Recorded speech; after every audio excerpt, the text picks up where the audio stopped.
Hey everyone, welcome back to The Social Wildlife. It feels like it's been ages. The last episode that I did was over 2 months ago, and I only released it maybe 2 or 3 weeks after that. This is definitely not a frequency that I wanted for the show, but I have been, as I say in every podcast, extremely busy, and I'm finally getting around to doing these, and I will be doing them far more frequently now. The topic of today's show is unpacking emotional baggage in relationships. So we're going to be looking at what that means, what emotional baggage is, and the effect that it has on people when they're in relationships, and basically how it affects them moving forward, what to do with it, and what the kind of social expectations are in these relationships. As part of this episode, I have 2 of my very good friends on there. I've got Raf, who is returning for his 2nd episode, and Nerissa. So enjoy, hope you guys like it, and again, if you do like it, don't forget to share it, put it on your story, and give me some feedback, because I do always appreciate it. Cool, enjoy.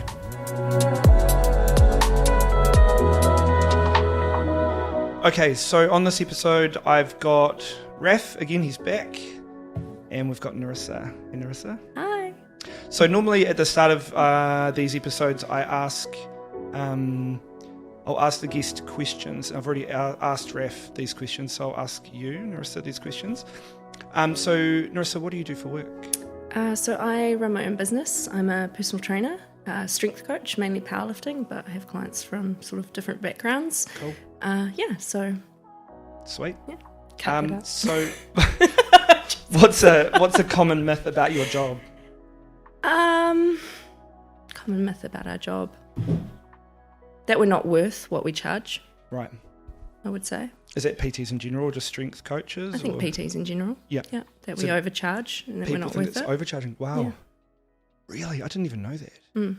I feel like, I mean, what's a ballpark figure for PTs? What do they charge generally? I mean, when I first started, I think I started at sort of 70 for an hour, or I did 2 for 100, like a package deal. Right. And that's pretty decent for a starting PT, but I had a big background in lifting previously to that anyway, so I felt confident in charging that. But anywhere between usually $50 to $100 an hour, I would say. Right, yeah. and it's because there's other stuff that happens. It's not just all in the gym, You have to think about that client once they leave, planning. Definitely. And it would be relative to expertise and things, Yeah, yeah. Okay, cool. What does your morning routine look like? My morning routine? What do I do in the morning when I get up? Usually just get up, have a cup of coffee. Simple? Yeah, really simple. Play with my dog. Sweet. Hug Raf. Yep. Amongst other things. Sweet. So next question. Where were you raised and what kind of upbringing did you have? I was raised in Timaru. I was adopted from Romania originally by Kiwi parents, and I had a very strict, quite religious upbringing. Not overly religious, but very, very strict. Yep. And I was quite rebellious, to say the least. Right. I left home quite early, around 15. What's your favourite childhood memory? Probably rollerblading. Yeah. I was a big rollerblader, and I used same. to rollerblade everywhere, and love it I would too. crash through fences. I was terrible at it, but I just kept doing it. Do you reckon you could do it now? Yeah, I moved from rollerblading to ice skating. Oh, so cool. I did figure skating for a few years as well. Yep. When I was sort of 12 to 14. Yeah. And I was pretty good at that based on, I think, rollerblading. Yeah. But yeah, I was quite a solitary child, because I was raised as an only child. Right. Even though I have siblings, but they'd left home because they were my parents' real children, biological children. Yep. So they were a lot older. And so I think it was good. It taught me I was always able from a very young age to be alone and be content with that. That's good. I didn't need a lot of people around me or a lot of friends around me. I had friends, but I wasn't a loner. But I pretty much sort of was left to my own devices. And yeah, I think I learned a lot from it. Cool. What's something that people misunderstand about you most?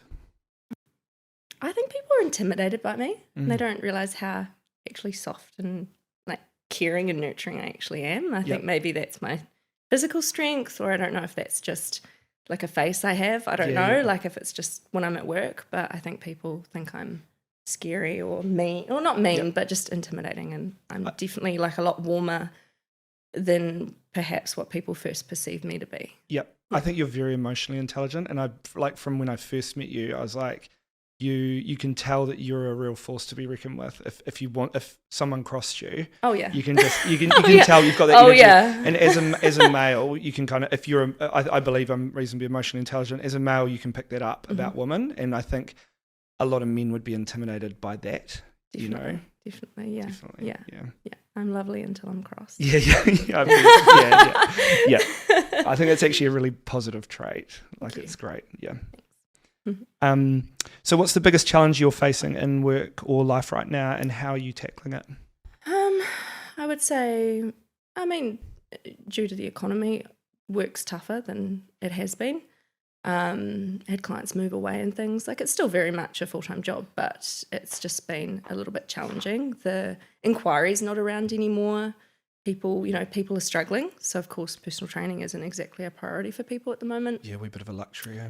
Very much, yeah. Especially, I think, in New Zealand, perhaps. I feel like people maybe don't value it as much. I'm Absolutely. not too sure. I know overseas trainers aren't struggling the way we are, but our cost of living is so much higher, so I can understand. I have empathy and I understand.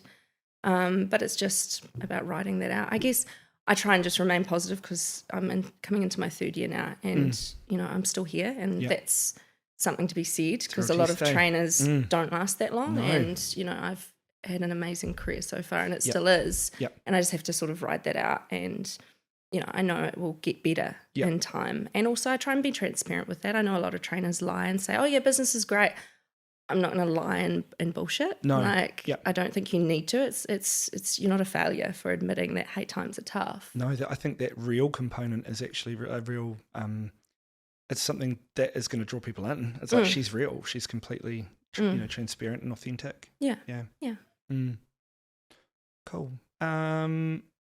What's an insult that you've received that you're proud of? An insult that I'm proud of? Yeah.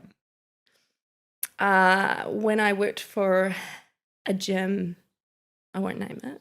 I wasn't a personal trainer there. I worked and I did sales, reception and things, and I wanted to become a group fitness instructor. And I was good at it. One of the classes I remember particularly being very good at, and to the point where the instructors were like, you need to teach this class. Like, you're stronger, you're fitter than us. Like, you'd be amazing. And I went to the interview. It was a big group audition.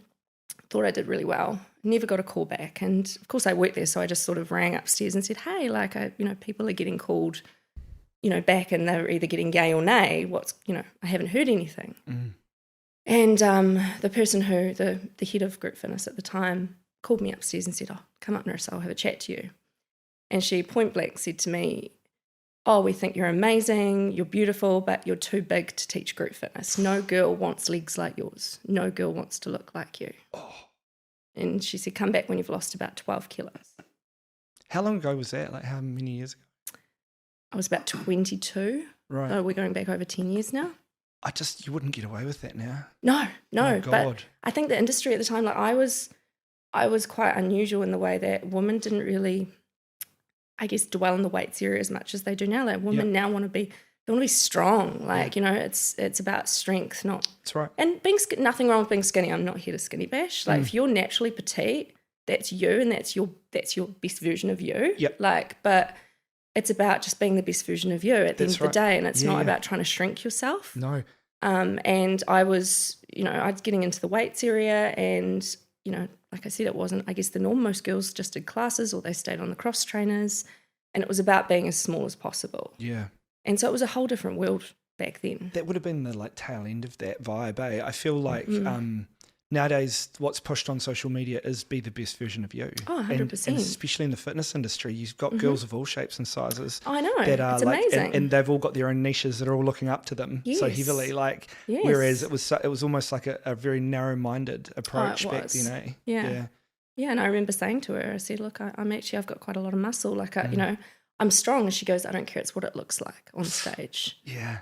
And so I went through a period of time where I starved myself for a very long time. Yeah. And I did a half marathon. I did multiple spin classes. I weight trained. I lived off like tuna and rice and broccoli for every meal. I lost about 12 to 15 kilos, but I was very ill. I was getting sick all the time. And I remember she came up to me and said, you're looking incredible. Come see me when you're ready.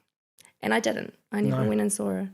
And I just think I'm proud that I didn't go through with it. And it would be cool if she could see now, you know, how I've done with my business. And I get people coming to me, you know, because of the way I look or because of the way I train. And that for me was very foreign for a while. When girls were like, I want to look like you, I was like, what? Like, wow, times have changed. That must be very fulfilling though, to have people coming to see you for who you authentically are. You know, that's nothing should compare to that. I mean, that's as good as it gets. No, it's amazing. Oh, cool. Thank you. Okay, what are the 3 most important things you look for in a partner in order? Like in order for most important? Yeah, if you know it, but otherwise just the top 3. I would say loyalty, I think, and respect. I think those 2 are kind of side by side. I would say like empathy. Is a big one. If you lack empathy, I've been with people that lack empathy, and it's not good. No. And just kindness. I would say that. I think they're really important, especially in men. And be looking for those things. And they're hard to find. I'll be honest. They're actually really. It's a tall order these days. I'm not gonna lie. No, I agree. Definitely. Not that I'm looking for men. But no, okay. But if you were, we're cool with that. Yeah, absolutely. Okay, and on that topic, what are your top 3 red flags when dating? Should be good at this. I would say an inability or more a lack of interest in listening. Often I think in the past, perhaps I've been on dates where maybe I was preoccupied with other aspects of the date, and then when I actually think about it, I went away and that person really didn't ask me a lot of questions. You know, they didn't really care about getting to know me. And I think as women, that's the one thing I think women should take away is, did he actually want to get to know you? Because that tells you everything about a man's intentions. Because a man who has good intentions for you and who's genuinely wants to get to know you. I feel like that's the first thing any woman should try and work out with a guy is, does he actually care about who I am?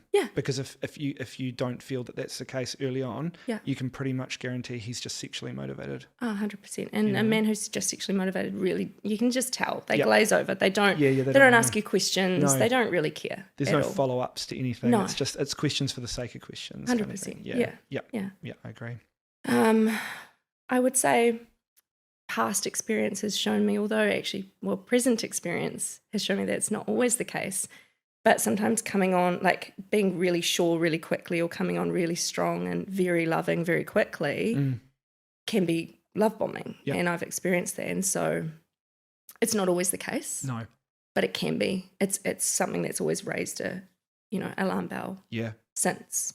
And I've always been quite cautious of that. Yeah, absolutely. But again, it's not always the case. So no, it's kind of like you want to look for a realistic standard to be set in that situation. And you're like, this is not realistic. I can't see this being sustained. Yeah. And I think you do, but you see it dissipate pretty quickly. Really, I don't think it even lasts. If I think back, it barely even lasts a month. Yeah. You know, you do start to see subtle changes in the way they act towards you. Absolutely. Yeah, you're like, you wouldn't have done that. It doesn't take that long. Yeah, I agree. And one more? Was it 3? 2? I think it was 2. One more would be, I would say like belittling, but in a joking way.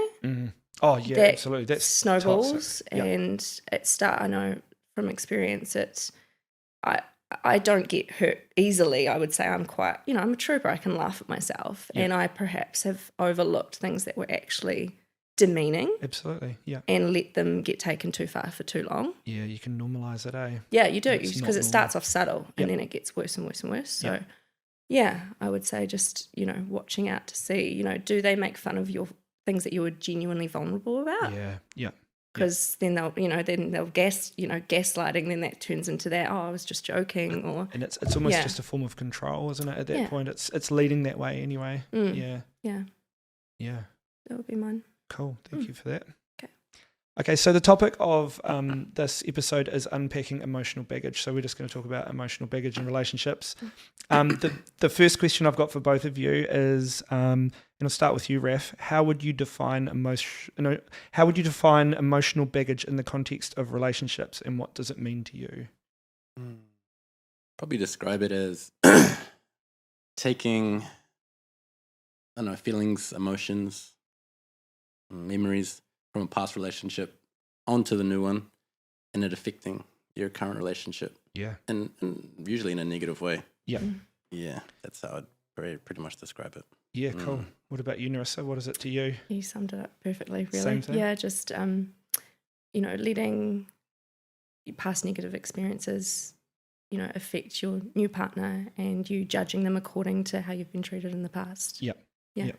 Yeah. Absolutely. Not dealing with that or, Yeah, it's like, to me, it would be like a collection of behaviours and like an outlook, a way of thinking that's kind of been determined by your experiences in your previous relationship. It's like it's the new lens that you see things through. Yeah. And it's a collection of like history that you're just like, Definitely. this defines me now. I don't know, call me, you might be being harsh in saying this, but I just don't buy it. I just think and you know me, I've been through hell and back. Yeah.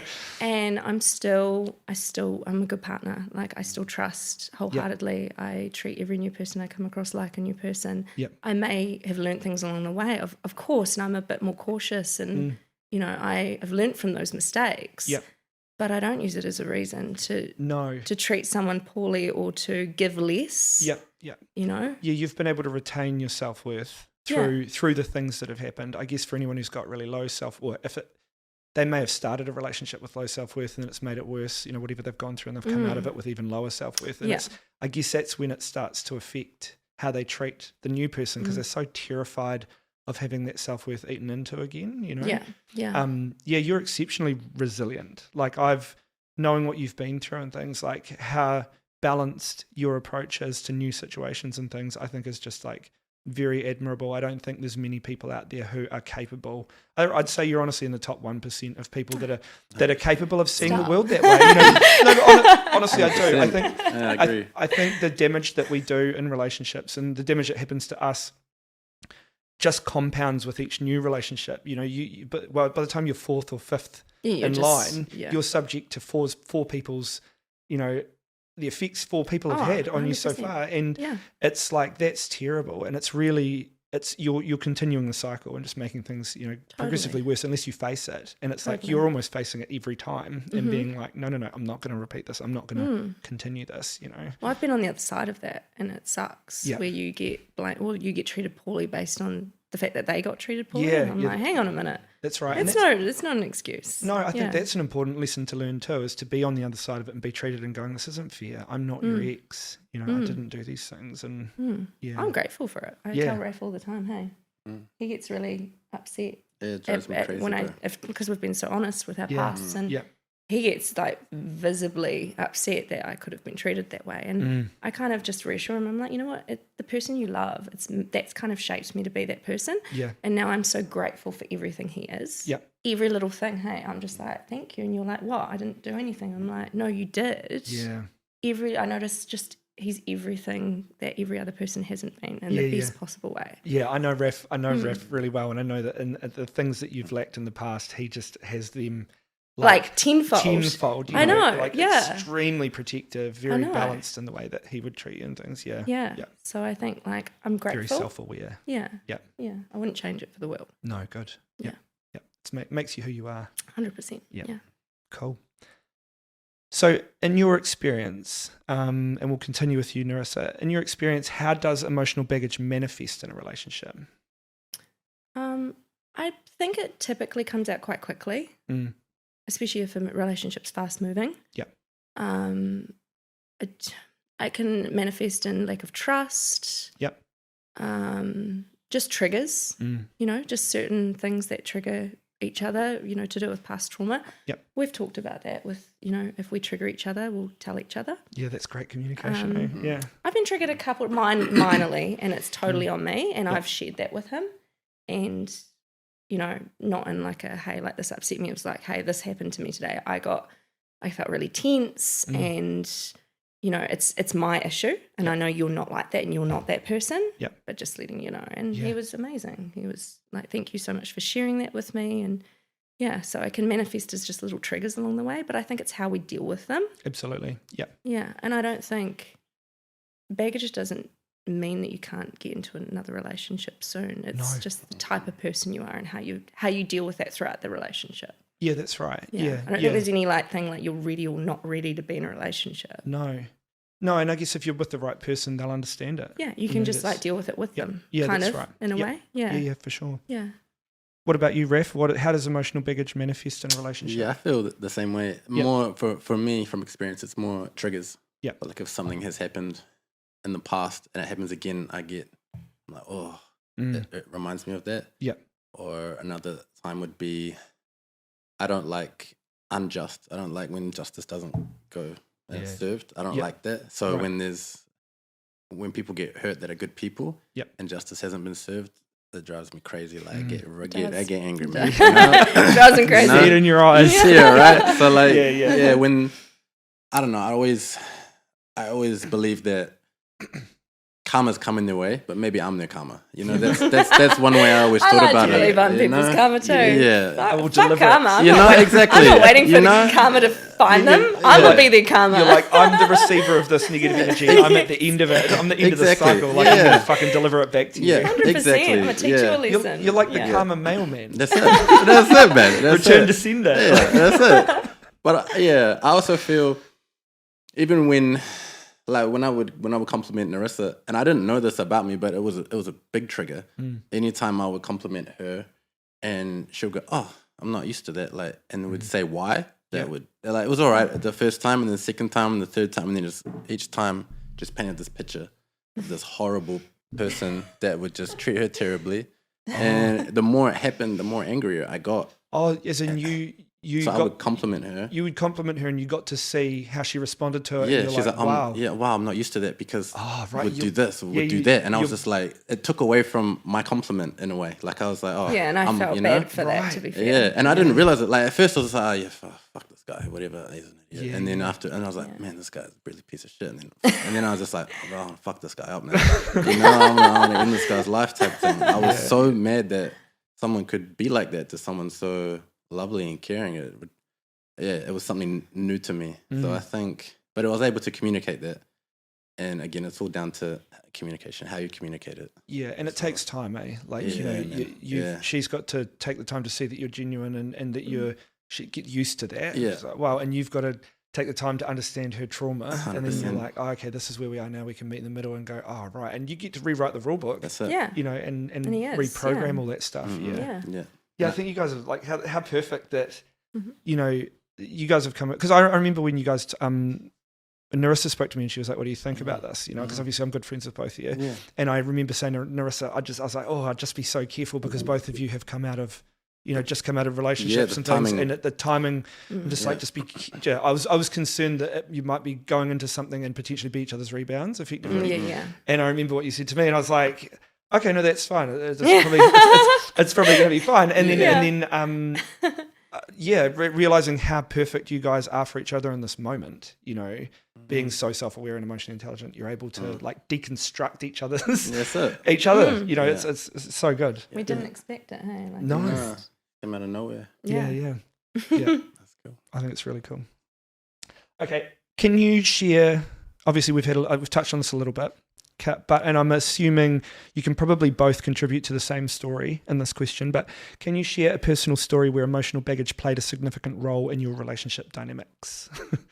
And unless you have another story each that you think could contribute, I'm assuming. I mean, what you were referencing before is obviously one that's contributing now. Otherwise, you can talk about something else.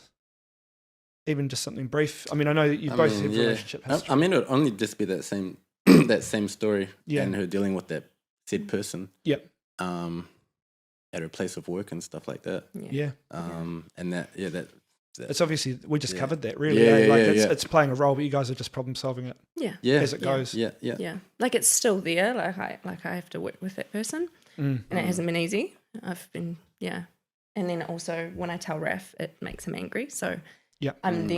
We've been torn, like I've been torn about, I want to share everything with you because... And I want to know. And he wants to know because I would hate for... The reason I share every little thing that happens is because I'd hate for something to happen down the track or, and him say, well, why didn't you tell me all these things? Yeah. But then it's like, on the other side of it, it's like, like you said, what I don't know can't hurt me. And it's like, how much do I divulge? I feel like it's a tough one, isn't it? Because like that communication's so important, so you know each other and you can work through things. But at the same time, there's almost got to be like a release schedule. Yeah, because you wouldn't tell everyone everything on the first date. No, they'd be no. like, oh my god, like get the fuck out of here. Yeah. So it's like, okay, when's an appropriate time to tell him about that? Like, I know with my history, if I meet new people, I'm like, when do I tell this person that I've been to prison? Because I'm like, I open with it. Well, I want to get it out of the way, but you open with it for sure. I would. You open with it, and I'm Josh. I've been to prison. Oh yeah, what's your name? Just let it out. Yeah. You need. It's like you have to. If you want them in your life, and you want them to understand you as a person, they need to know you before they know that. That's it. Yeah. Otherwise, they'll judge you based on that, and then that taints the whole impression. It's like the whole time I'm getting to know them at the start. Or letting them get to know me before I tell them, I'm actually like feel like I'm hiding something from them all the way through, and I'm like, fuck, I have to tell them this at some point. And then when do I tell them I have a son? And then when do I tell them I have a daughter? And then when do I tell them, there's these things that I'm like, I have to tell these people. But eventually. Yeah, and with trauma, it's no exception. I think there's something to be said. Like, we unpacked everything. I think we're just, me and him are both oversharers. I think we're so similar. Everything. And we just unpacked everything. Yeah. But we did it. And then, like, I feel like now it's just done. And, there was nothing that either of us had been through that was an alarm bell or it was just the timing. I guess it happened so soon after what has recently what I've been through and you as well, your last relationship as well. So the timing was definitely interesting, but we I wouldn't change it for the world. We made it work. But I think unpacking it actually quicker was probably for the best. Yeah, absolutely. Rather than slowly. Because then I feel like you can't love someone until you fully know them. No, that's right. So if you unpack so slowly and just try, I don't know, I've never been cautious with my heart. And that's probably it's my own problem, I've been tripped up by that so many times, but I wouldn't change it for the world because I think you can only truly love someone when you're completely transparent, open and honest. Yes, yep. And if I'm so concerned about how someone views me and if I think of like slowly telling them aspects about me that they might perceive to be, bad or whatever, then how is that person going to love me? Yeah, you guys have got the dream scenario. Like you've honestly got the perfect best case scenario where both of you are capable of communicating fast and being open and understanding each other and receiving it and then adapting to it quickly. But like, a lot of people aren't near that, and they have to drip feed things to each other because their insecurities come into play. That's it. And then they just can't handle it. And normally, one person's more volatile than the other, and I know who that is with you two. But it's like, you know what I mean? Like, there's really? there's going to be there's going to be different ways that you respond to the things you hear. Yeah. And then it's like, how am I going to act on this? And often people, if they hear something, especially if it's trauma related. I had this discussion with someone yesterday, and I was like, when you tell someone, you want to meet someone who you're comfortable telling about something about your ex if it really affected you, but you don't want, if a woman then meets a guy and she's like, oh, this happened with my ex, and he's like, I don't want to fucking hear about your ex. No, yeah. You're like, well, that's a good sign you don't want to be with that person. But a lot of people do respond that way, and they might, like you say, if they love bombing you at the start, they're like, oh, right, okay, is that the case? Right. But they hate it on the inside, and then eventually they explode, and it's too late at that point. You're too deep, and it's like you being able to unpack that at a quick rate and be open and listen to each 100%. Other is just the perfect scenario.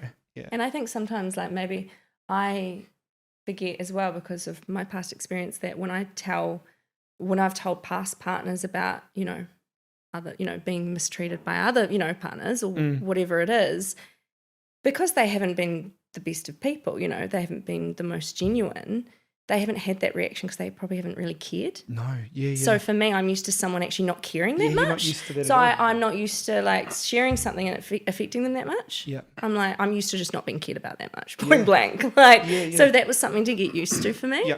Yeah. I'm used to saying something traumatic and sharing that and then being like, oh, that sucks. all they're concerned about maybe really just is like themselves. pretending to have empathy, but it probably wasn't very genuine. No, they don't want to wasn't unpack a it real further. They don't response. want to. They're not really interested in helping you feel better. No, they're just getting by. Yeah.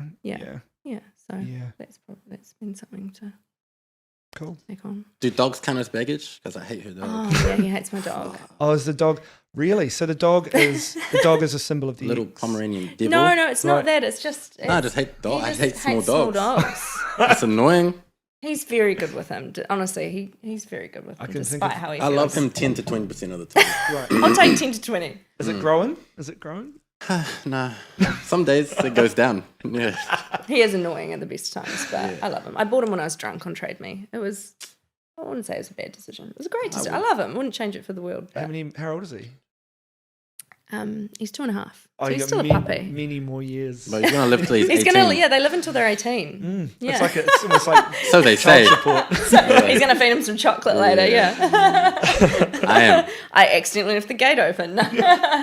You'll be Shouldn't back- joke about you'll be that. backing I out- wouldn't backing kill out my the dog. driveway I love and my ran him dog. over. Okay? Oh, that's great. Yeah, I guess like that's today. What is we're talking about emotional baggage, but baggage could be children. Baggage could be it could be Just things.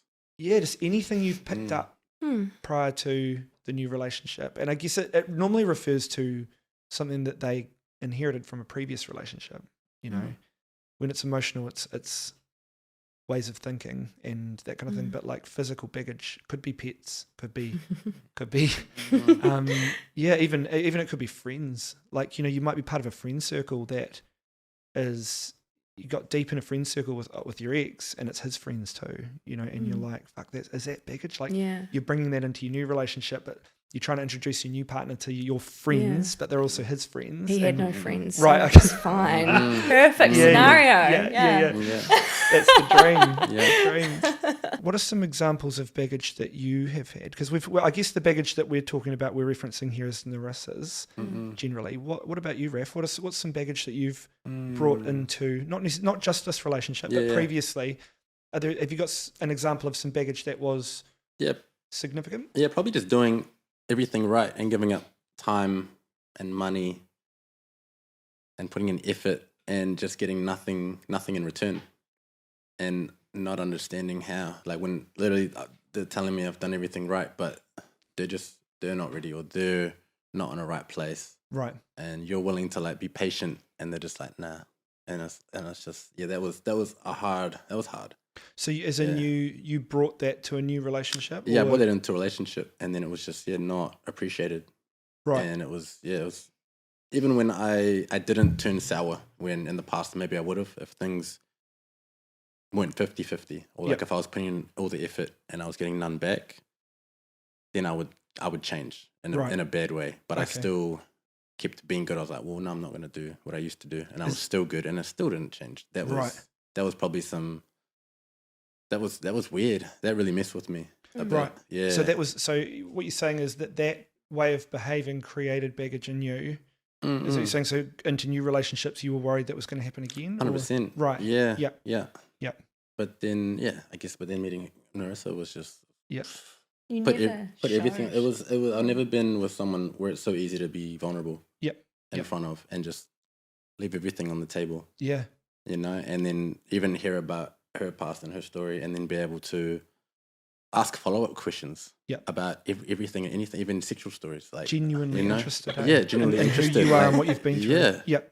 Yeah, that's genuine care. Yeah. Like it genuinely is. And how, I know you feel so cared about when someone genuinely asks. And you're like, and then you, like I said before, you get that follow-up question, you're like, I get to keep talking. Yes, I get to keep talking about this topic. And you're like, no one's ever asked me that before. Like, oh, that's good. Yeah. Yeah. Cool. Okay. So how do you differentiate between normal relationship issues and those specifically stemming from baggage? How would you know what's what? It would be like you'd have to be very self-aware and recognize that yourself, I think. Yeah. Like if something annoys you, going inwards and going, does this annoy me based on my past experience, or does this annoy me based on what this person's doing now? Yeah. It's That like, would is be this the a difference. trigger? I'd say it's a bit of both, quite yeah. often. Yeah. Hard to do in the moment, figure out in the moment. Oh, really hard, yeah. You have to take a step back later and be like, wait, We haven't where done did that this come yet. from? We haven't had a fight. We haven't had anything. No, nothing yet. I'm sure it's coming eventually. I'm sure. Maybe, I don't know. It sounds like you're building a really solid foundation, so hopefully when it does, it's easily resolved. But anything, when you're in an emotional space, it's hard to resolve anything. It's just about knowing what to do in that situation to come back to it. Yeah. But yeah, I think for me, knowing the difference would be, I mean, like everything we're annoyed about is triggered by something in our past. Like, even if it's going back to being a child, you know, there'll be a reason that you don't like something. Maybe Raph had a problem with small dogs when he was a kid. Like, you know. He got bit by a small dog. Yeah. But you know, it's hate them. Oh, no, didn't you have an ex with a small dog that you hated? Yeah, that's probably why. Yeah, well, it may have started there. Yeah, that's probably where it started. Yeah, but that dog made you look like an angel. But it was a French bulldog with like no snout, like flat nose. Those dogs. Just every time it's like every time at night sleeping in the bed, it's just horrible. They're I think breeding those kind of dogs is cruel. It is. They're not meant to mate. No, I agree. There's so many difficulties. Yeah, I would. It's tough, because I've definitely got. I feel like, but at this point in my life, with all the emotional baggage I've got, I feel like everything that annoys me is based on something I've learned in a relationship.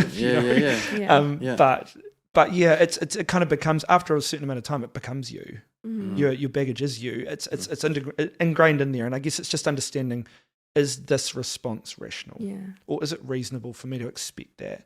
You know, and how am I going to deal with it if it is you know, if it's not reasonable for me to be like that? That's a big one for me. I think my thing with that is actually I probably don't get annoyed enough because in the past I haven't had the opportunity to. No. Because everything was my fault. Right, okay. So I wasn't allowed to voice concerns.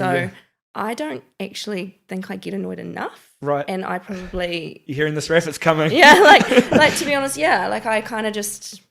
I'm quite easygoing in that sense because in the past it's always been about what they're annoyed with. Yeah. And trying to like appease them and... I feel like you're an easygoing person anyway. Yeah. But like I can't imagine you becoming high maintenance overnight. No. But you probably didn't feel like you had a voice in that that situation. And I think that's probably like, I don't really get, like, it would take a lot to annoy me. Yeah, and I guess over time you will. I think you'd have a voice now. I think I would. I have a voice for sure. Yeah, definitely. yeah, I'm not afraid to you. Like, you've actually said that to me before, didn't you? One time, it was really nice. We went out for dinner. Well, we were going to go just out for Korean, and then he changed his mind, and I was like, okay. And I'd kind of like never had Korean before, and I didn't say anything. I was just like, oh, good. And then he goes, no, we'll go out. And then we were sitting just by ourselves at dinner, and it was so it was so nice. I remember thinking, wow, this person's incredible. And he said, I could tell you were a little bit upset, you know, that we weren't going, so that's why I thought we'd still go. And I was like, wow, he picked up on, I thought I've got quite a good poker face, and I don't show that I'm upset very easily. No. And he's like, yeah, I could tell you're a bit upset. And he goes, remember, you have a voice. And then he's like, I love you so much. Right. And I was just like, wow, I've never had anyone say that to me. Yeah, that's... You know, it was real powerful. Yeah, and probably very unexpected. Very, very, yeah. So. Yeah. How good. How good. I love that. I love it. Any other times apart from your current situation where you feel like you overcome emotional baggage? I mean, yeah. I won't talk about it though. I feel like you overcome it, like with me every day. Like the fact that you just shared. Sorry, I don't mean to be taking this. No. The fact that you just shared that, like, you're such a giving person, and that has been, you know, dismissed in the past. But I never got an inkling of that with you. You just like came in and you're just like, I just want to be there for you 100%. You never gave me any reason to doubt you and your intentions. And you just gave and gave and gave. Like, I would never have guessed that you came from, you know, having baggage or, you know, triggers that from past relationships where you've given and it hasn't been reciprocated. Because most men, if they did that, they would just become septic, and then they wouldn't want to give anyone anything. And no matter how good that woman was, they would make them work for it. And you never did. You never made me work for it. You know, yeah. Oh, that's really good. I think you overcome it every day. Yeah. It's nice to have that observation, eh? Like you Yeah. can see it from the outside, Yeah. or the inside, yeah. Mm. But moving forward, what specific strategies or approaches do you find, or would you find the most effective in overcoming your own emotional baggage? Is I know- one for me? Anyone, either of you? I know that. Yeah. A lot of these will sound quite similar. Yeah. But Yeah. they'll, Just strategies. yeah. for Any over- strategies? What I do you think think? for myself, I know if something's annoyed me, sometimes I shut off and I go quiet. But being able to communicate that to Nerissa, to Nerissa, and just say like, look, I think I said one time I was like, I got nothing good to say right now. And for me, You know? not. Yeah. Yeah, I was really annoyed. Her dog woke up in the middle of the night, and I had an early morning class. I didn't get much sleep, and I was frustrated. And and I didn't say anything, and I left. I said I love you, goodbye, and then I sent a message after and explained everything once I'd calmed down a little. But in the moment, just being able to sort of just to say nothing in that state. Otherwise, I might have said something stupid and upset her. But I knew I didn't want to do that, so I just stayed quiet and just said that. So that's a strategy I've used. But being able to communicate that I'm not okay right now, and I need a minute.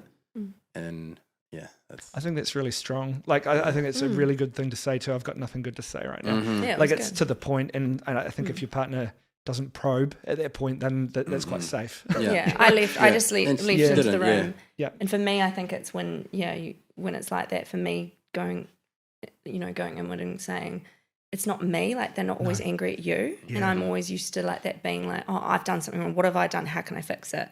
And I'm like, I just need to like leave the room and just go and do my own thing and let him just be with his thoughts. And then he always comes, like if it hasn't happened a lot, but. On the odd chance it does, he then comes in and it's fine. It's just I give him his space. Yeah, being able to do that's really like important, and I think a lot of people can't. Yeah. Like they would take that as rejection, or like they need to sort it out right then and there. Especially if you've got like an anxious attachment style or something like that. Which I'd say I do. For you sure. probably do, for but sure I do.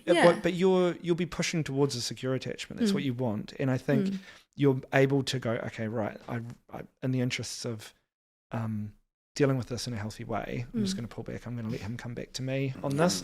But being able to do that, that's feminine energy as well, right? That's feminine energy, like pulling away and letting the male like have his space and come back to you instead of trying to like probe and fix. You're not the fixer. You have to fix everything. Yeah, absolutely. Yeah. I think that's being able to allow that to happen is real strength as well. Like that's definitely something to aim towards. Yeah, I guess, and also in the past, if I've gotten upset about something, it's always turned back on me as well. Like I've had girlfriends in the past, if I didn't like something or I'd been annoyed, they would kick up a fuss, and they wouldn't allow me to just feel like that. It would be turned back on them, like, oh, like how why it you like this? Feel. Yeah, and it's always turned back on them. And it's just nice to be able to have your just feelings. have my feelings and have my time and not feel abandoned or feel like I've upset anyone. And just have someone there that understands that I'm a little bit annoyed and just need a minute. And without even me saying that, it's crazy. That was probably a new experience for you too, being able to say that, come away and still end up with a very healthy outcome like hours later.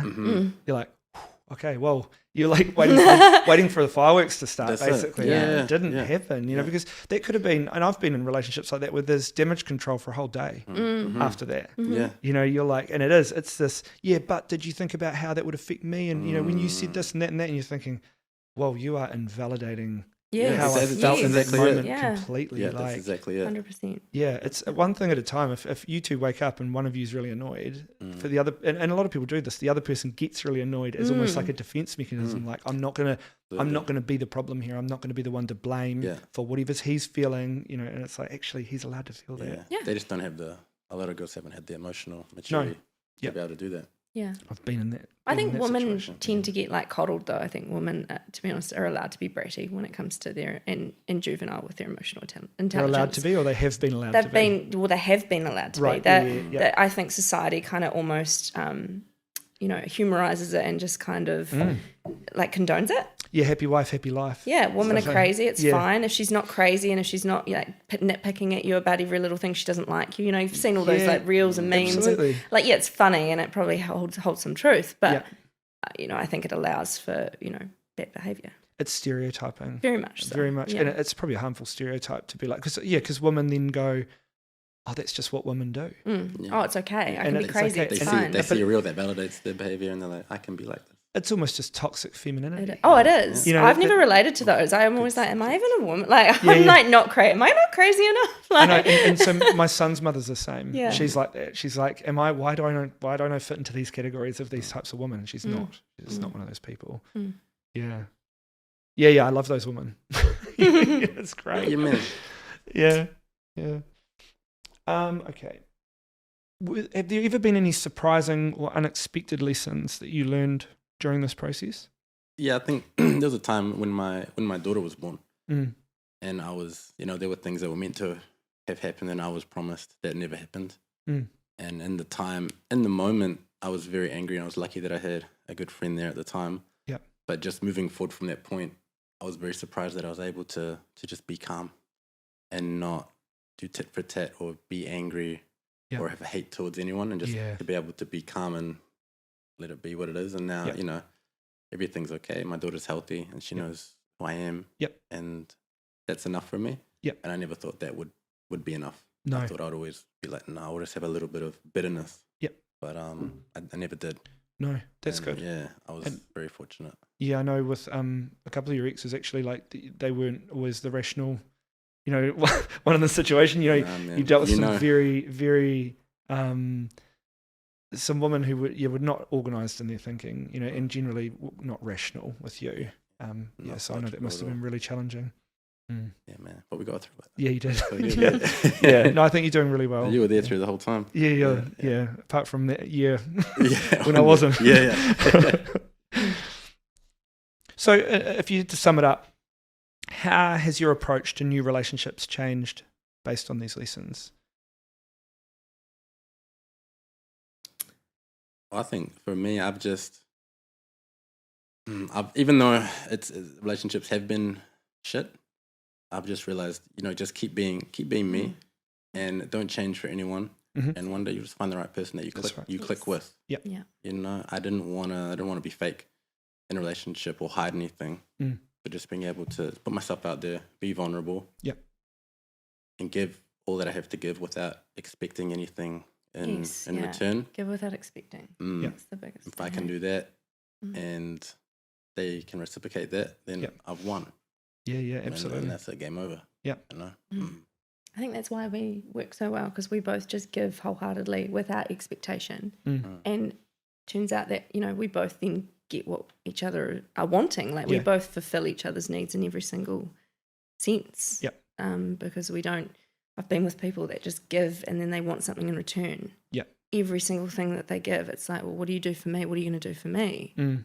And it's exhausting. Yeah. And Yeah. it's so toxic, and it's just so refreshing and so nice to just be with someone who just gives wholeheartedly, not because they want anything in return. Yeah. That makes you then do that. Yeah. You, and I think I've realized that I wasn't the problem. I am a great partner, know? Yeah. And I think when you've gone through enough crap, you start to go, okay, well, maybe I am the problem. Maybe I, have all these things that are wrong with me. But then when you actually meet the person that's right for you, you realize it just validates, like, everything that's good about you. It kind of, like you say, you bring out the best in each other. Yep. In every sense. Yeah.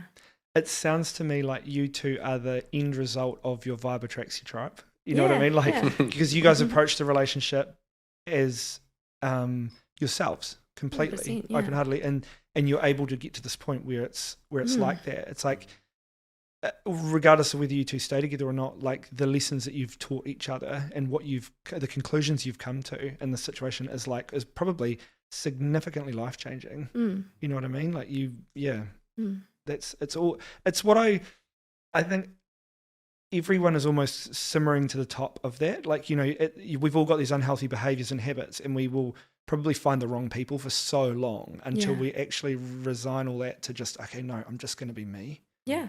And then at that point, you start finding the friends, the partners, everything that and it's hard because you still have to sift through the same crowd, but you realize you don't vibe with all these people all of a sudden. You don't have to try and adapt to them. You don't have to pretend to be someone you're not. You don't have to withhold information that you feel like you should share, all these kind of things. It's like, actually, no, I'm just going to do what I think I should do in this situation, and then hopefully you get there. Yeah, you know? Exactly. Yeah, Yeah. We've both put in the hard yards in the past, so we've earned it. Yeah. We've earned it. Yeah, no, absolutely. Yeah. Cool. So, advice for others, based on what you've learned, what advice would you give to someone who's struggling with their own or their partner's emotional baggage? We just communicate better. And, work on yourself as opposed to focusing on them so much. Yeah. Don't focus on the negative. Yeah. Actually, look in and, do that self-work. Because you can still do that when you're a part of a couple. It's still very important.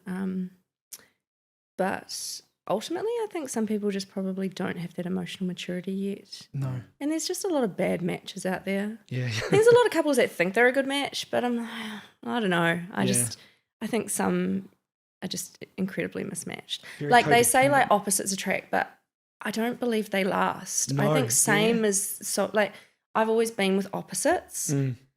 And where, yes, I know there's some truth, you balance out each other's back, I get that. But that takes a lot of communication to make that work, which not everyone's so good at. Yeah. And typically if you're opposites, one's not such a good communicator, if not both. Yeah. Whereas me and Raph are just same. We're kind of the same in every sense. I think I'm a bit more calm, I'd say, in some ways. But apart from that, we're very similar to, our love languages. We're similar in, so many ways. And I think that's what makes it so easy. Yep. Yeah, I don't believe in the whole opposites attract thing. I think people say it as a way of being because a lot of people are drawn to each other for being, they might attract in a way that an anxious and avoidant person attract. Yeah. Is it healthy? Absolutely not. No. No way.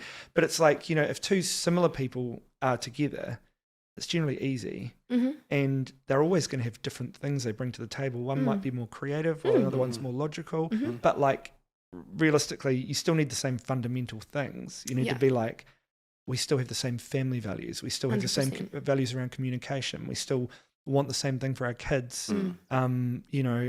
If you leave angry, I'm not going to assume that you hate me. Yes. These kind of things. It's they have to they have to be the same. Yeah. And if you're opposites in that field, you're just going to have absolute just trauma all the time. Yeah. And it's how do you love, how that person, you might love differently to how that person receives love, goes back to love languages. And it's just, you don't always have to share the same ones, but it helps. Yeah. And it also, if you don't, then acknowledge that person, that's how they do feel loved and put an effort. We're both I feel like our love languages are everything. Raph's is just he's I always say that to my friends. I'm he's everything. He's words of affirmation, he's physical touch, he's gifts, he's everything, he's time spent. Literally, I think every love language under the book is him tenfold. So it's easy, I guess. I've just got it easy. I don't know. Well, I can imagine. I can imagine if you went to Raph and you said to him, "Would you rather I got you a gift or did something for you?" You'd be like, "Either. I don't mind." Yeah, pretty much. Either, or would you mind that if I told you I loved you or gave you a hug or things like that, you're like, I don't. That's either. Right, it's fine. Yeah, he doesn't even like me exerting myself for him. The other day. You were feeling unwell and he bought us ramen and I was like, he wanted ice cream and I was like, I'll go get us some. And you were like, no, don't leave the house. It's cold, stay. And I was like, no, I'm going to go get you some ice cream. Yeah. Well, he's thinking of your needs. He is. He's don't put yourself out for me. I'm fine without ice cream. Yeah, always. But he's like that with his friends too. Yeah. He's like, no, it's fine, man. Don't worry about it. Or what can I do for you? He's I do the smallest thing for him. He's like, you're amazing. And I'm like, no, you're amazing. We make everyone sick around. Not everyone does like you do. I think my mum was away. I don't have a driver's license at the moment, and I couldn't drop my daughter off. And my mum, I thought she was getting back the day Monday. She wasn't, and my flatmate was drunk, so he couldn't take me, and I was stressing out because I only had 1 hour to figure something out. And bro, message me. Yeah, I should. I'm here, even though I'm on the other side of town. I know. Yeah. Honestly, if you get stuck in those kind of situations, it'd take me 20 minutes to get to you. No, for sure. Yeah. But I messaged us and I was telling her about it, and then she cancelled a client. Came and got me to. No one's ever done that for me. Good girl. No one's ever. No one's ever even thought about it. Yeah, you know? And I was just like, wow, no hesitation. No.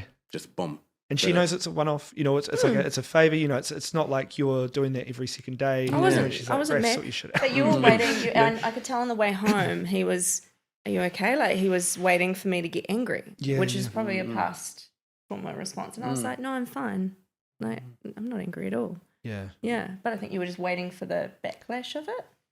I think, little bit. that, and I was just in awe that you did that. Yeah. I was like, that's crazy. Well, I mean, knowing your previous relationships, That would have you know, happened, if you had asked for something like that from someone, some of them would have felt like you'd put them out, you know, and they would have guilt tripped you about that, or you would have been like, you're like waiting for something to happen, like, you know, am I going to pay for this? Don't offer to do something if you're going to guilt trip someone about it. Like, No, you just wouldn't do it. No, in the first place. But yeah. I think going back to the question. Yep. I think it's just put yourself out there. Don't be afraid to put yourself out there and say how you feel. Yep. It's better to say how you feel in a calm and collective way than to hold it in and let it beat you up inside. 100%. And if they can't take in what you're saying and respond in an appropriate way, then they're not it. That's on them. You know, that's on them. You know, if you're putting your heart out and they're just being like, oh, they dismiss it. They're invalidating you. Yeah, it's not healthy. It's almost like you've got to be comfortable receiving rejection, Mm-hmm. or like if you're the person putting yourself out there being vulnerable, you've got to be willing to go, you know, potentially face rejection from that person and a negative emotion, and then act on it and go, this person isn't right for me. I think people stay in those situations because they're codependent and they just need it at all costs, and they're like, I'm just going to deal with that. But it's like, no, this person isn't right for you. No. If you can't talk about your baggage, if you can't talk about what you feel is an obstacle, if you can't talk about what's hard for you with your partner, you feel like you're going to be judged for that. There's going to be criticism. You're going to suffer somehow. You're with the wrong person. 100%. You really are, because that trauma is you. Yeah. And you're either going to work through that on your own, but even if you work through it on your own, you're still going to have to work through it with the next person. Exactly. You have to. Yeah. You have to face it That sooner or person, later. you have to. You either need to work through it with someone who's a stepping stone to the next person, which can happen, but ideally you work through it with a person who cares about you, that's going to be with you long term, and you'll know if that person is right. If you can't work through your issues, your relationship isn't going to improve because you're not going to feel heard. You know, I think so many people are just so scared to leave a relationship that's not working, whether it be really abusive or toxic, or you know, just not working for whatever reason, because they just. So many people can't face being alone. No, I know. But I understand a lot of the time it's like they feel trapped too. And I know I've been there, where you just, all your belongings are tied up together. Everything, it can cost a lot of money to leave. But I guess the advice is just life's too short, and there's someone there that's going to be, around the corner somewhere, who's going to be your perfect partner, and it's worth spending a bit of money to get out of the current situation, or just leaving and being on your own. I know, rather than just sitting in it and being miserable. Yeah. Like, some of these questions I've had, one of them was that, on these anonymous questions, someone asked me, I've got those anonymous questions are out the gate. You like them? I'm watching them. Sorry, carry on. No, they're great. They're great. Someone asked me something about their house. I've got a house and kids and everything, but I'm so unsatisfied. I'm not satisfied in my relationship. Well? Is that the one that they go on and have affairs all the time because they're miserable? I don't know if they did, but they said they were miserable. And I said to them, you're literally looking at a lifetime of feeling exactly how you're feeling. That's the point. Versus just selling the house. I know. You know what I mean? Like just don't do it. Like, don't stay in that situation. I think I said in there something about, we're not... Gone are the days of staying in a relationship because you have to. It's, you're married now. That's it. No. Like those. That's old. It's an old way of thinking. Like I would never. And this is a big contentious point I had with my ex. Was, she was happy to stay in a relationship that was toxic, just because it felt safe to her to a degree. And I said, you don't feel safe. This isn't safe. Like, it's not. We shouldn't be together because this is toxic, and it's been like this for ages. And like, we're obviously not working. I think too many people stay in those situations, like without a doubt, and it's way past it. And if you stay around toxic behaviour, you too become toxic, no matter how healthy you are. Oh, absolutely. You have to just survive. You've got to adapt to it. 100%. I've had to fight fire with fire in do. relationships, and then you end up on fire. You do, and you can't fight your next partner. You can't fight. You can't fight in a healthy way with someone who's not healthy. Like, you just get nowhere. I mean, you get nowhere either way, but. It feels worse trying to do it in a healthy way with someone who just It's like bashing your head against a brick wall. And then you don't recognise healthy behaviour the next time when it comes around because you're just so used to that. Or you do, like in my case. Oh, yeah. I very much recognise. I recognise every ounce of healthy behaviour, and I'm like, oh my God, you're amazing. You know? Well, I mean, a lot of people in your situation who aren't as self-aware as you would see that and run for the hills. Like, I've had my moments where I've been scared. Yeah, I remember asking you if he was a narcissist because he came on. I was worried. I was like, is he love bombing me? And then I explained to you what love bombing was because you didn't even know. Well, I'm sure you said to me something about it feels too good to be true. It did. It felt way too good to be true. Like, no, that's him. And it's funny because I have got friends that have been like, oh no, too much too soon, or and I'm so glad I didn't listen to other people. Because often they've got trauma, unresolved trauma, causing them to have those thoughts. And I'm so glad that I'm not the type of person to pay attention to what others think, because otherwise I could have ruined this amazing thing. And both, like, speaking from experience and also knowing Raf as long as I have, both him and I will have people in this city who are talking shit about us because of our past and maybe good, bad decisions we've made, or just us finding ourselves over the years. Everyone can make better decisions and change and all that kind of stuff. And people will generalise, they'll look at him and stereotype him based on how he looks as well. So it's he's like... a beautiful man. Yeah, he's a beautiful man. Beautiful man. You're one to talk. We're going to make beautiful babies. Yeah. Show after this. But you know what I mean? It's this. Hey, that woman would look at Raf and go, he'll be no good. He'll be no good. He'll be a player. He'll be this. He'll be that. I thought he probably was, but when I first met him, I wasn't necessarily looking. I said to you, I was like, oh look, if it works out to be something more, then I'm open to that. I'm not shut off to that. No, but I'm also not like holding out for that because I'm just like, what will be, and I shared that with you. I was like, what will be, but you just gave me no. You were like, no. Like, you're my woman, and I'm gonna like show you that from the get-go. You didn't give me like the chance to even think that you were anything but amazing. Well, you invited me back. I mean, shh. I mean, you did. I mean, yeah, and then he hasn't left since. So yeah. That's all right. Actually hasn't left since. It's been great. That's been great. It's like, get him out of here. Yeah. Oh my God. Call the police. Yeah. He's leaving my house. What's the thing? What's the kids thing? Is it this thing? Have you seen that when they're walking? What is it? The kids that have been abducted. And when they do this behind their back, like a blinker. it means help me. Help me. Yeah, she's like, I've got like a sign. It's got like your Zoe's painted on the roof. Absolutely not. Going back to that question, advice as well is get better friends. Get better friends. Yeah. Because if I hadn't have had you in my life and some other good friends in my life, it would have been really rough. Yeah. In terms of unpacking emotional baggage. Yeah. And just going through things. Yep. But having you there, having an unbiased opinion, not blowing smoke up my ass like, no, fuck her, she's a bitch, and that, like, well, what have you done? What has she done? Yeah. And looked at the whole picture. Yeah. It's better talking to a friend about it that sees everything from the outside and sees everything. Yes. Because when you're in it, you can't see it. No. Yep.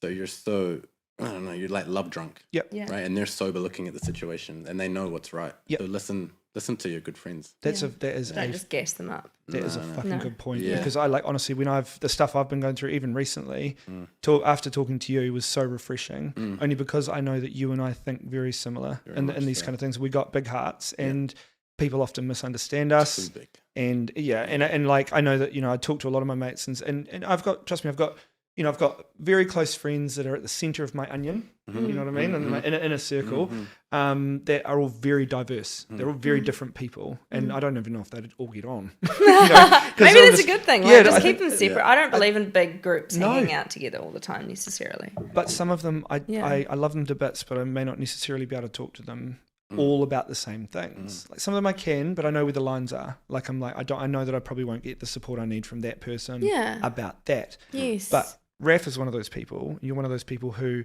if I came to you about any emotional issues in relationships, I know that you're on my level, 100%, and that we share that way of thinking, and I guess we try and problem solve the same situations in the same ways, and we're both prone to, we can be volatile in certain situations, things like that.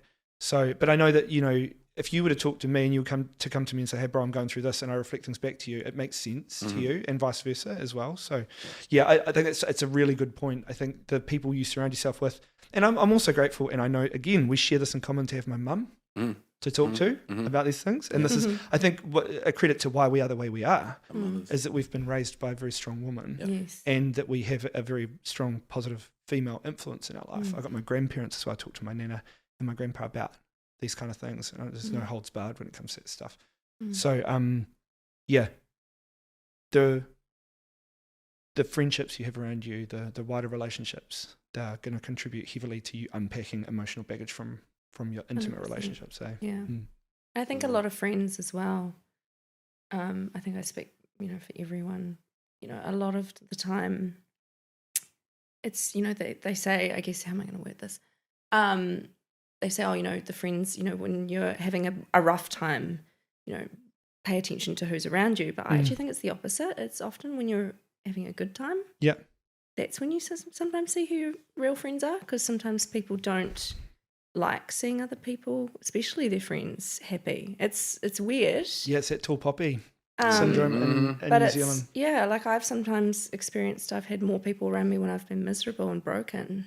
Yeah, they feed off it. They like to see you in a bad position. Yeah. And they feel useful because they're like, I'm now on the upper position. I'm the upper position. I'm able to, I'm doing better than she is. Yes, at the moment. And it's a little bit like it's hard to be happy for people if you're maybe a bit unhappy, but and a lot of that's probably emotional maturity as well. But yeah, I don't know if it's conscious or not, or if it's, intentional. I don't really I try and be a little bit more understanding in regards to that. But I have noticed that often it's when I've been the most broken is when I've had the most reach out. And then when I'm good, nothing's like crickets.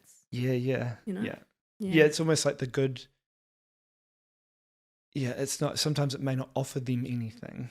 Whereas they don't want to be around it. Yeah, they don't want to be around it because they can't stand to see it. Yeah, but like for me, my friends, like if I would love nothing more, no matter how broken I was. Yeah. Like, oh, I'm so happy for you. Yeah. I might be like, oh, I'm really jealous, but I'm so genuinely happy for you. I know. Yeah. But again, that probably just comes with emotional maturity again. But it is something. Yeah.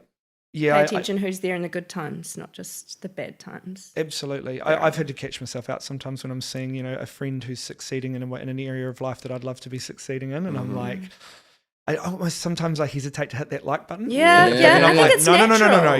I catch myself out. I'm like, fuck off. Yeah. I'm happy for you. Because I actually am. Like, I genuinely am. But deep down, you're like, motherfucker. Yeah. But they've put the work in to get to wherever they are. That's all right then. But I think that feeling's natural. But it's recognising it in yourselves and processing it. And I think being a good person. I had a conversation with a woman this morning, one of my clients, and I was like, she was feeling guilty about the fact that one of her friends, she was trying to set boundaries around with one of her friends, and she was feeling guilty about the fact that the friend then said to her, her friend basically felt like she was withdrawing and was just like, is everything all good? And she was like, oh, I'm feeling guilty about setting these boundaries. And I was like, am I a bad person for doing it? And I said, I think the fact that you're setting these boundaries and feeling potentially guilty about doing it shows you're a good person. You know what I mean? The fact that you feel guilty shows that you're a good person. So you don't need to stress you're not a bad person, that it's okay to set these boundaries. Yeah. Cool. I don't even know if that was on topic, but no, it was. It was a little anything can be on topic. Make it work. Yeah. Cool. Okay. Is there any advice that you wish you'd received earlier? Like in just terms of relationships. I wish my parents are really naive. Right. They were each other's first. Right. Christian, I grew up believing men were good. Yeah. I think that was my biggest thing. And we I've are. talked to you about that. Yeah. Oh, you are. I'm not saying, you can be. We are. And that's, I don't want to generalize. I'm not, I don't think I'd end up in, meeting someone as great as Raph if I genuinely thought men were bad. But I would say I learned lessons quite a hard way because I didn't really have any warnings. I trusted men straight away. I was probably very naive. I didn't know all the things that I know now because my dad was incredible. Yeah.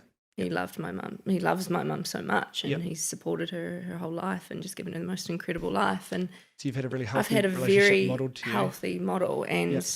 so I didn't really understand why I was experiencing all these unhealthy relationships, yeah. because typically what I was going through was, I guess most women who have come from unhealthy family dynamics would probably experience this more often. So I couldn't figure out why, because I've had such a good role model. Yep. But that can actually, I think, cause you to, not be as cautious. You've got a really positive lens you're seeing the world through. Yeah, really rose-colored glasses for sure. And then when other people come up against you who are seeing the world through a really horrific lens, maybe they've had shit stuff modeled to them. This is what I noticed when I got bullied, by gangs and things like that. At times I was thinking, fuck. I trusted these people. I trusted this person, in these kind of situations, and I trusted so many people, as you know, Raph, who have fucked me over the years. Yeah. Because I saw them as they were going to treat me the way I would treat them. Yeah. And then when they treat me a certain way, it's often they're thinking the same thing. I need to fuck Josh over before he fucks me over. Yeah. And I was never going to fuck them over, but that's that lens, and you're approaching this world with a really positive lens. You're like, I want what I've had modeled to me, which is really healthy. Someone else is just surviving, and you've come up against all these survivors. I know, because the healthy's not the norm. If you could see it, no, it's not. Healthy's rare. I think I'd love to know the statistics. You can't measure it, but I don't know. Very few of my friends have real healthy. I think it would be family dynamics somewhere between 1 in 30, 1 in 50. Yeah, I think people who have a healthy enough dynamic that you could approach them and actually have, because realistically, it's not going to be 1 in 30 people that you experience that you date. It's going to be 1 in 30 people, I think, roughly. And then your statistics of meeting someone you're attracted to, and actually meeting them in the right circumstances is like 1 in 400, probably. So I think it's rare as fuck that people have that healthy lens, a really healthy lens. There's going to be something in there that's tinting it. Definitely. I think that's what's always taken me back, like probably kept me grounded through all the crap though, is because I originally had a healthy lens. So that foundation was always good. Yes. So no matter what I went through, I always went back to no, men are good. Yeah, your default's that. I'll default to that, and I always will. Imagine what it's like for someone whose default lens is fucked. I know. It's awful. It must be awful. These are the people who need cognitive behavioural therapy and things, because they just have to rewrite the way they've been brought up, and they'll be fighting those triggers their whole life. The moment someone does something in a relationship that makes them question what they're seeing, they're like, no, it has to be that. This is the real truth. What I had modelled to me my whole life is, when I was a kid, was the truth. Yeah. But yeah, that's cool. What about you, Ref? Any advice you wish you'd received earlier? Probably I don't know, I'm on two sides of the fence for this, because I feel like if I had have got the advice at a younger age, I wouldn't have listened to it anyway. I feel like you got to go through it sometimes to learn it, Mate, I feel you. Yeah. You don't listen. No, you don't. You just live it. But I think we probably had the advice. Yeah, I think I did. My cousin told me when I moved in with him, I think was it 4 or 5 years ago. In terms of looking for a partner, he was like, write a list of all the qualities that you want in a woman, and then next time you go out and meet a girl, make sure that they have all those qualities, all of them, because they're the things that are most important to you. So they must have all of them. Yeah.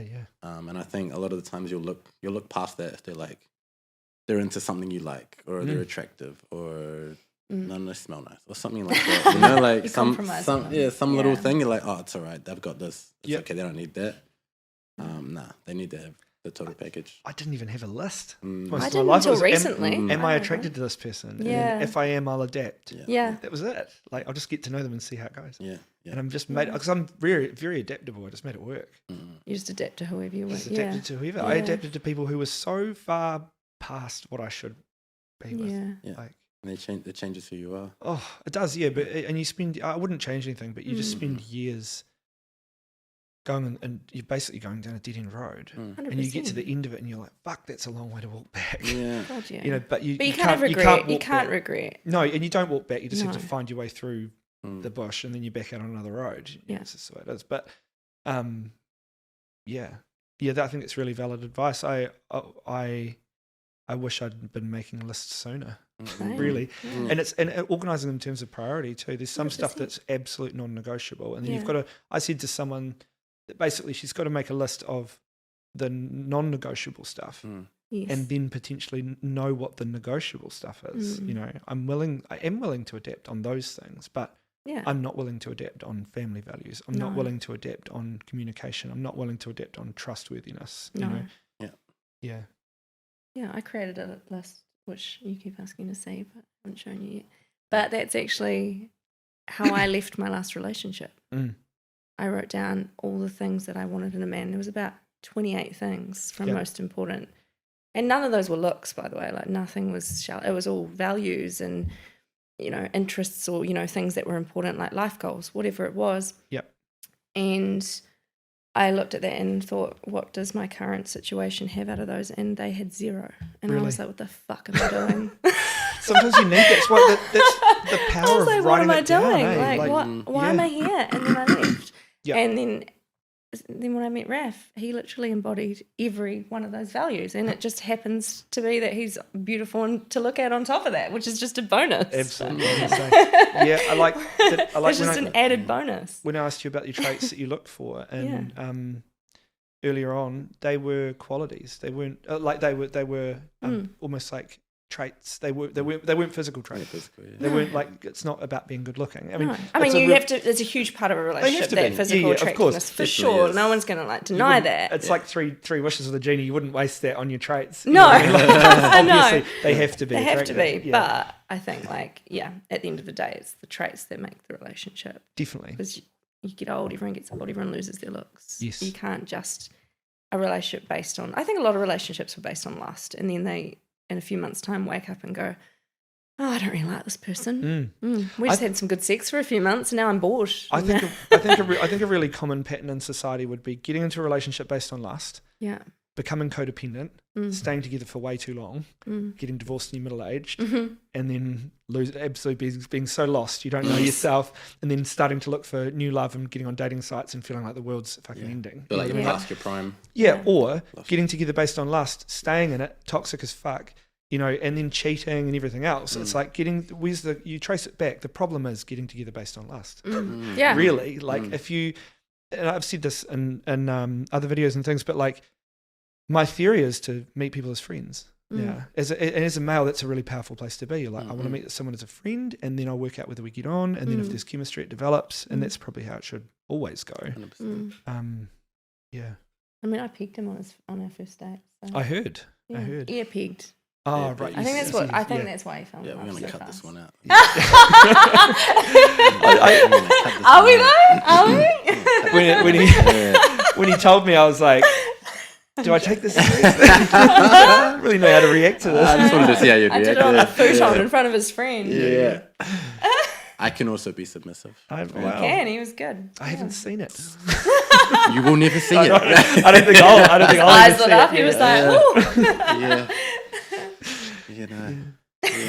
No. That was one of the first things she told me. That she picked the guy. The first day we hung out. You'd think he would have run. You'd like. And I asked questions, and I was like how? Like, show me. I was like, are you sure? And I was like, lie down. Yeah, I was interested. I was like, how did you do it? Like, was it this way, that way? I'll show you. Yeah. This is a testament to your communication, though. What was it, first date? Did you say you told him you'd pegged someone? Yeah. We unpacked all our trauma. We were like, it was a joke when I was messaging you, because you were like, come around to my friend Brandon's, and I was like, we can like talk about all our trauma. Yeah. And because at this point I wasn't looking for, I was just like having, just getting to know people. I wasn't, I didn't know what I was really looking for, so I wasn't trying to. I guess I was just being me, just 100% authentically me. Yep. So I wasn't worried if he was scared off by that, to be honest. And we just had a blast, just all of us talking, going around the circle, sharing our trauma and being like, oh, you won. Yeah, right. Yeah. It was so much fun. What a great way to lighten the mood too. Yeah, talk about things that are tough, that were tough at a time, and it's like, actually I can talk about that now. Yeah. And you're also around a group of people that are supportive of that, and being able to relate and being like, the other people have been through shit too. Yeah, it was fun. It was actually really cool. I actually would recommend going on a first date, just at their friend, because it's Yeah. quite cool actually seeing someone who you're potentially going to date interact with their friends. Oh, and it's isn't a it? bit of an icebreaker too. It just Yeah. makes it a little bit less like Definitely. one-on-one. I actually really liked it. Yep. But Yeah. they're themselves. It was with different, With but their it friends. was, yeah. When I hear relationship, there's a relationship coach who I follow online. I don't really like what he says, but he says talking about high value dates only. Don't go for a walk. Don't do coffees. Don't do I've anything like heard this. And that, I'm just like, are you joking? Like, what if you like someone, you ask them out, and the first thing you do is bit take intense. them to dinner. It can be a bit It's intense. too yeah. intense, way too intense. Like if I meet someone and I was going to take them out, of course I would suggest a walk, or coffee, or something like that. It's a short. If you But it's don't also vibe. public, and Yeah. and if you don't vibe, you can go. Yeah. It'd be like suggesting I'll pick you up from your place when you first meet them. It's like, Yeah, I've don't had do that, and I'm like, yeah. I mean, I'm strong. I could probably defend myself, but still. Still too high risk. Too high risk. Not against me. I think dates with friends is a Yeah. great idea. I think everyone's got their own preferences as to what they want in that situation. I guess I follow some people who are very like, a guy has to earn this much money before I'll even be interested in him. And I'm like, hey, to me that's unhealthy, but then to you that's up to you. Like of course if that's what you look for, it's fine. Yeah, if you want to end up unhappy and single.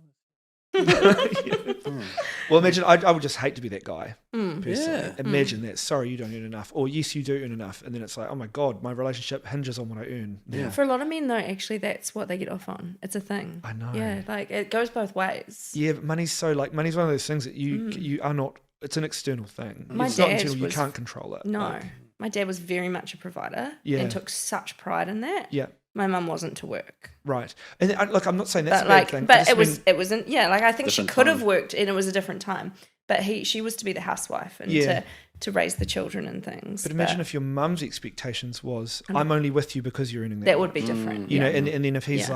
like, okay, but then it's like he starts getting under financial trouble at work, and he's like, oh my god, and then he's like goes to loan sharks, deals with gangs and all sorts because he's he worried doesn't as want to well. lose his wife. Yeah, you yeah, know? no, that's terrible. And then his self-worth gets wrapped up in 100%. because his worth to her Is that would be yeah. the money. So then it's Yeah. like when I see people doing that, saying that you have to earn this much money, I'd be like, oh my god, and guys too that set standards around their dating based on what they Yeah, I was earn. going to say some men set that. I guess I've seen women argue that toxic mindset, saying a man has to, earn this much or pay for everything.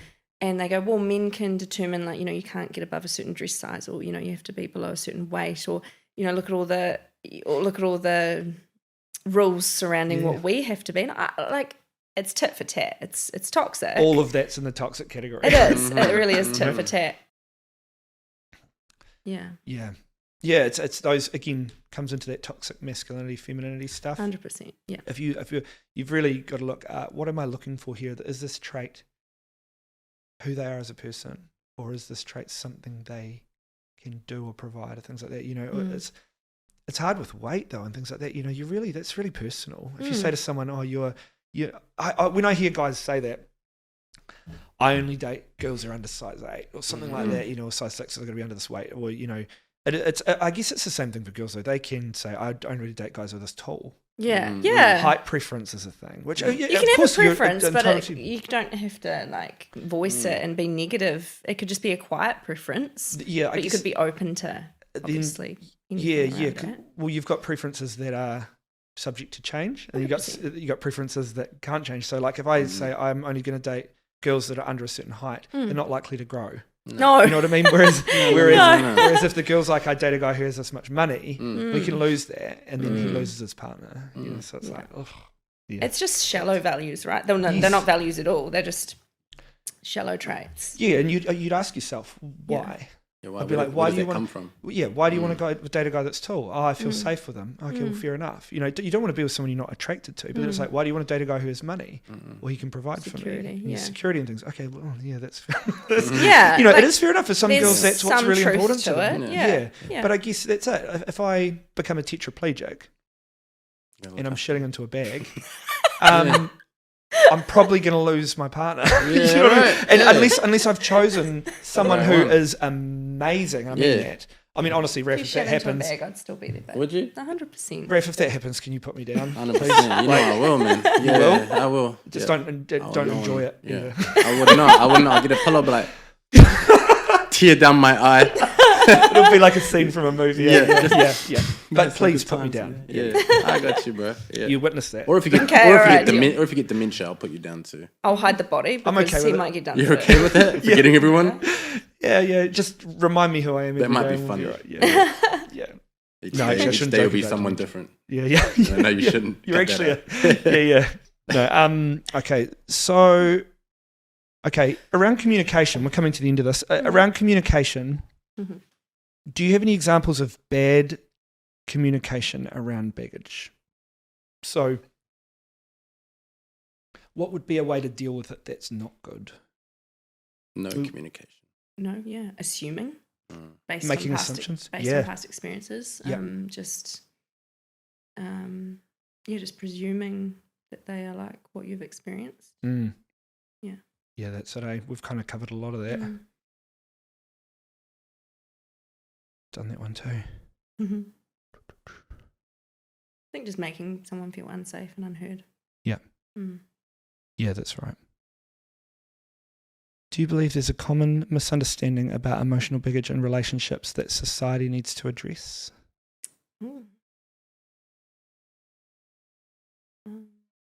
Yeah, I don't think you don't have to deal with you don't have to deal with everything before you get into something new. No, yes. That's a big one. The amount of people that said that to me. You've been through hell. You shouldn't be doing this. You just have to pick the right person. I was like, no, I'm going to give it a go. It feels right. Like, don't tell me what to do. Yeah. That's so true. Because that baggage doesn't necessarily have to be there because the next person might be nothing like that. Yeah. If anything, if I had turned him down and been like, no, I need to be on my own, my past experiences will probably shape me more so for the negative. The fact that he's come into my life and, shown me in he's been the opposite of what I've known for so long in every single way for the best. I've healed so much quicker. Yeah. I'm very neutral about the whole situation now. I don't have really any feeling. I'm grateful for what I've learned. Yeah. But there's no pain, there's nothing.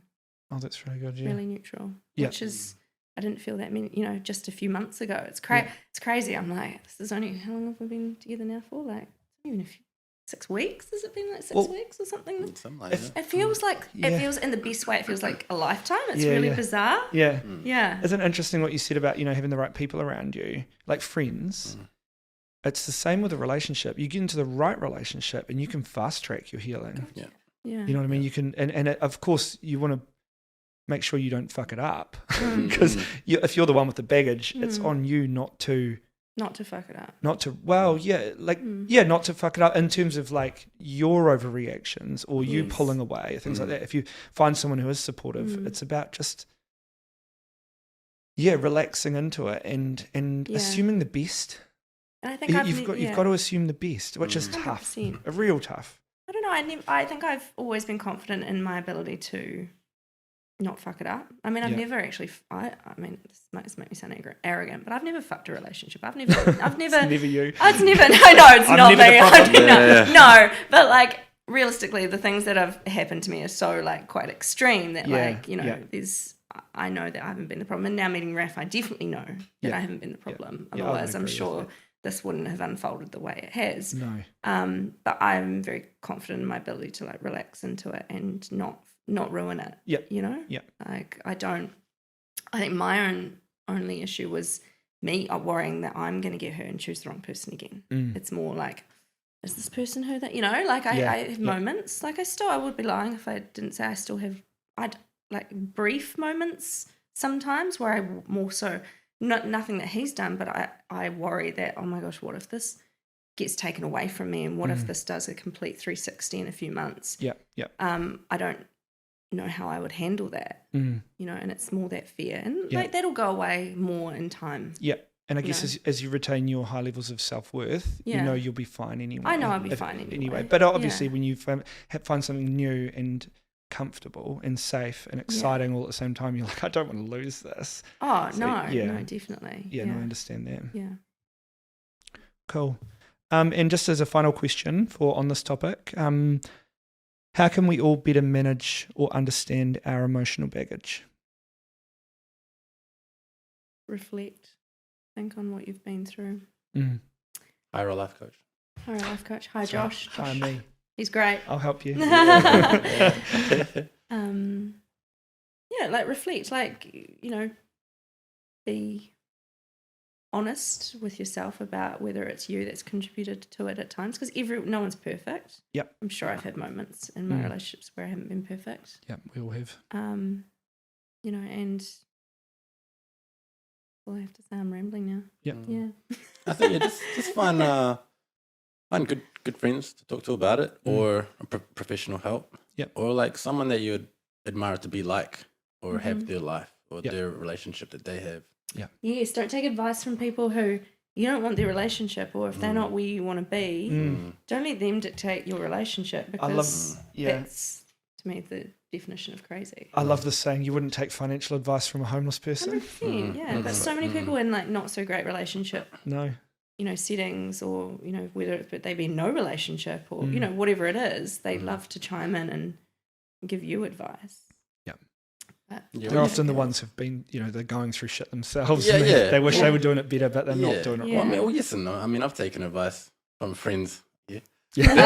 They give the best advice. They don't always live by it. I think we all do But you always gave the best advice. Yeah. I think I said that last time. Josh does give the best advice. Oh, thank you. You do, Mm-hmm. Yeah, I definitely am as guilty as everyone else of sometimes not following my own advice. Yeah. And something I said recently to other people and myself is that, like, no matter how logical you can approach a situation, when emotions get involved, you just kind of have to make room for them. Yeah.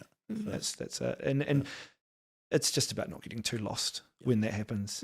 Just trying to think things through as much as you can, but you're in the river at that point. You're on that ride.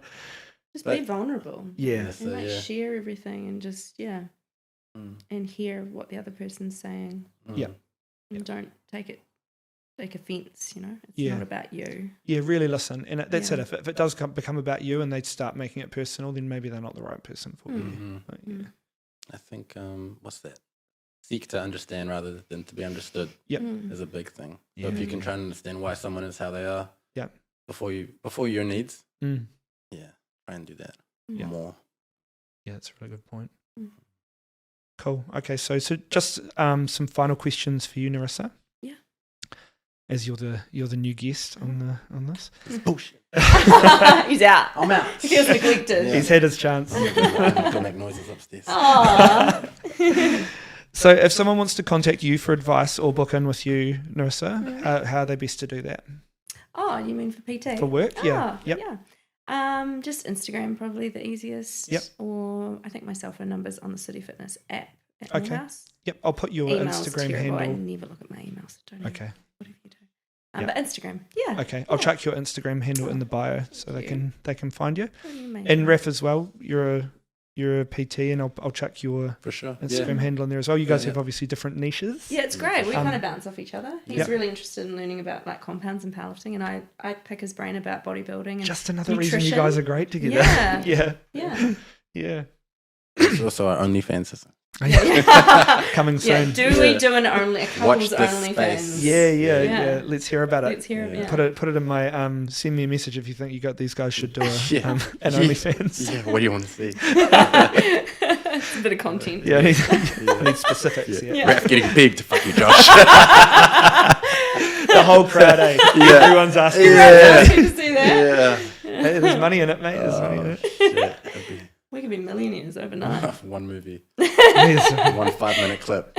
You 5 minutes, always you said reckon? I'd be a good dominatrix, Josh. Didn't I you? did. You did. I Josh said, always says honestly, that. you would make a fantastic dominatrix. She would, just not to me. Give me some PVC and a whip, and I'm there. Yeah, I'd watch you fuck some dude up. What? Yeah, I would. I said I could imagine her in like leather with her heel on someone's head. 100%. Or balls. Just squishing them. Yeah, just squishing Yeah, them. okay, I'd do that. Yeah. You've been a naughty boy, whatever. You bad boy. Yeah. Oh, wow. Ooh. Yeah. It's like the equivalent of saying like you're a good girl. 100%. Is that? Yeah. Yeah. Oh, yeah. Good to know. Well then. I'll just podcast is getting about 16. I'll just stick with. I'll stick with that. Okay, I like that. Yeah. Okay, so Nerissa, what do you think the world will look like in 5 years? Does that sum it up? Oh, honestly, the way it's going, not great. I know. Doesn't not think great. Like, Relationships are terrible now. Tinder, just everything like Snapchat. I feel like just everything. Everyone's just searching for the new. Novelty. Instagram, novelty. Yep. Instagram's terrible for just infidelity, just micro cheating. Yep. You know. Yep. It's one thing to like a girl's photo. It's another thing to comment and send.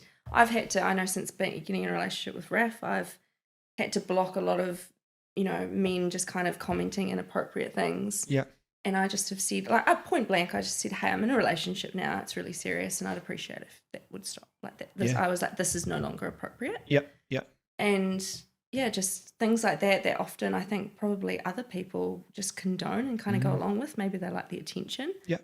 But it all adds up to just, loyalty issues, trust issues. Yeah, and that's right. I think, the world's headed for a pretty sad place when it comes to relationships. And I don't see many relationships lasting. And if they do, I feel like they're not going to be very healthy. Yeah. A big focus, I think, of my coaching moving forward with people is going to be around negotiating social media use, because it's so fundamental. And even if you're dating and you're out there, even if you don't want to use social media yourself, you're going to be coming across 9 out of 10 people that are. And as a male, you're dealing with women who all have social media, who will probably be getting messages constantly from dudes. As a woman dealing with social media, you've got, a male who could be on social media doing those things. So it's just... Yeah, it's hard. Like it's a minefield. Especially as like a, I guess my Instagram is my workspace too. Yes. Yep. And, it's about navigating whether someone messaging me, what their intentions are, and if they're just being polite and offering like, good job, that's awesome. And it's about me not, how much as a woman, how much do I give without giving the wrong impression? Yep. And that's quite hard as a woman. Yeah. We're told, like, a lot of men go, oh, she's so... They'll see a girl in the gym, for instance, and go, oh, she's got a resting bitch face. It's like, well, actually, as a woman, we kind of have to. We have to be standoffish, because if we're friendly, that gives a lot of men the okay to just go, oh, she's into me. Yeah. Oh, so if I'm too friendly, if they react to my story, I'm always like, oh, do I like their react? How do I react to that? And it's about navigating like what that person's intentions actually are. Yeah, absolutely. And that can be quite a lot as a female. Yeah. So it's a lot. You don't want to give the wrong impression. You don't want to say the wrong thing. No. But then you don't want to be just a bitch either. No. Especially if it's your business and having people interact with you is important. Yeah. It's finding that line, isn't it? Yeah. Yeah. No, absolutely. If you could go back and give your 18-year-old self one piece of advice, what would it be? Don't date losers. Pretty standard. I wasn't a loser at 18, so yeah. Okay, no, just set your standards through the roof. If something doesn't feel good in any way, it's not, it's not good for you. Just leave. Yeah.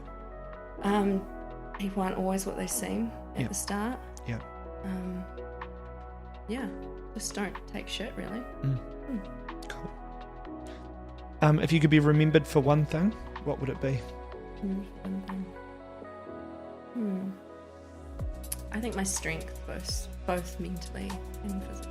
Probably more mentally. I think my physical strength, I love that. That's what I guess think people known will for. remember you for your physical strength. Yeah, although I don't think I'm by any means. I guess I'm in the powerlifting industry, and I see so many women that are so much stronger than me. So to me, I'm just like bottom of the barrel. But I think my mental strength. Yep. Yeah, I think my ability to overcome things that would break a lot of people. And I'm still really well-rounded, grounded, and I'm still a good person. Yep. Despite it. Yeah. Cool. And anything else that you'd like to add? No. Oh, no? Him? Or either of me? you? No. Yeah, it's for either of you. Oh, I think I'm good. All good?